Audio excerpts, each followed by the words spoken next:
Good morning, good afternoon, good evening, or whenever it is you're attending this Digital Innovation in Mental Health Conference for 2021. I've got a presentation for you today, which I'm calling Digital Intimidation in Mental Health.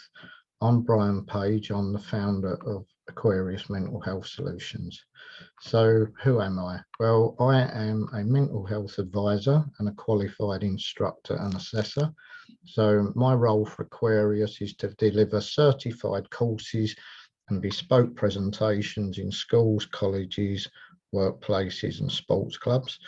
And between advising, consulting and instructing, I spend my time studying, researching and creating new presentations. So what is digital intimidation? Well, I would suggest it's the intimidation which is caused by using digital media and platforms on electronic devices. But first, a general look at bullying. I'm going to ask two questions. What is bullying? And how is bullying defined? Well, it might surprise you that there's no actual legal definition of bullying, but bullying is usually defined as a repeated behaviour which is intended to hurt someone, either physically or emotionally, and it is intimidation. There are 6 different kinds of bullying, which I will define for you briefly. Discriminatory is when people are bullied because of a characteristic. It could be their age, their gender, their religion, their sexuality. There's emotional bullying, which is purely done to upset people. Personal bullying, which is name calling, hand gestures, etc. Physical bullying, and this is typically the bullying which is known: punching, kicking, pushing over, slapping, etc. There's also relational bullying, which pertains to groups, mainly on social media maybe, where people are excluded and that affects their social status. And then there's sexual bullying, which is when people are bullied via sexting or even grooming. So what is cyberbullying? Well, cyberbullying is the bullying, harassment and intimidation over digital media and platforms using everyday electronic devices. So what devices are used for cyberbullying? It's any electronic device which is capable of communication. So it could be a mobile phone, it could be an iPad, it could be a tablet, a laptop, even a PC. So anything that anyone uses virtually every day, either at home, at school, in a workplace, or carries around with them in their pocket, in their handbag, etc. It's just something as simple as a mobile phone. So what platforms are typically used for cyberbullying? Well, any digital platform can be used where people can actually make contact with someone else. What are these platforms? Well, the platform and any digital platform or platforms can be used, remember. It can be an app. We can look at emails, instant messages, online forums, social media, text messages, video, game, chat rooms and forums. So potentially anywhere. But what apps and social media are used, you might be wondering. Well, Ask FM, and I will look at that one in a minute. We've also got Facebook, Instagram, Signal, another one that I can look at in a minute, Snapchat, TikTok, Twitter, WhatsApp, and even YouTube. All of these can be used and are used for cyberbullying. So what is Ask FM? Well, Ask FM is a relatively new app. It's Latvian. It's an online questioning and answering service which can be used anonymously or publicly, and it's totally unmonitored by the host. So it's quite often used for cyberbullying and sexual content, unfortunately. And then there's Signal. Signal is another app similar to WhatsApp in the fact that it's encrypted so no one else can look in, and it's often used for cyberbullying and sending sexual content. sometimes between individuals or sometimes even in a group chat. And users can preview a message, video or voice call before accepting, blocking or deleting. So that's quite useful. So if we have some facts about cyberbullying, 5 of the 6 kinds of bullying that we looked at earlier can actually be carried out on electronic devices and digital media, all apart from physical bullying. Because as we know, physical bullying only happens in face-to-face situations. Cyberbullying has no such parameters. It can be done anywhere, 24 hours a day, 7 days a week. Some more facts about cyberbullying. Cyberbullying has no limits, as content can be shared and posted by anyone, anywhere, at any time.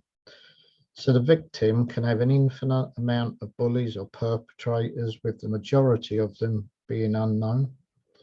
If we look at the damage from cyberbullying, the amount of damage can be quite exponential, with the content being shared and seen around schools, colleges, universities, and by potential employers. So as you can see, it can be very damaging, and the outfall is in a considerable area. So why do people turn to cyberbullying? Well, quite often people will engage in cyberbullying because they can remain anonymous, as their actions do not involve interacting with the victim in person. So they cannot see the upset it causes, so they feel less accountable for the consequences.